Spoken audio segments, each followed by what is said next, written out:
Ya, muncul kembali Citylink. Cepet banget dia. Bisa muncul. Dari situ dia muncul. Tapi ada kabut kemarin ini. Jarang penerbangannya.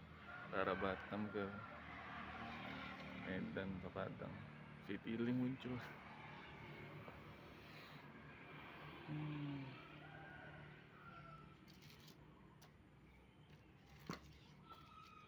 Agak telat ngerekamnya, dapat dikit beberapa detik. Di situ bandaranya di sana. Bandara Sultan Mahmud Badarudin 2 Palembang, SMB 2 Palembang.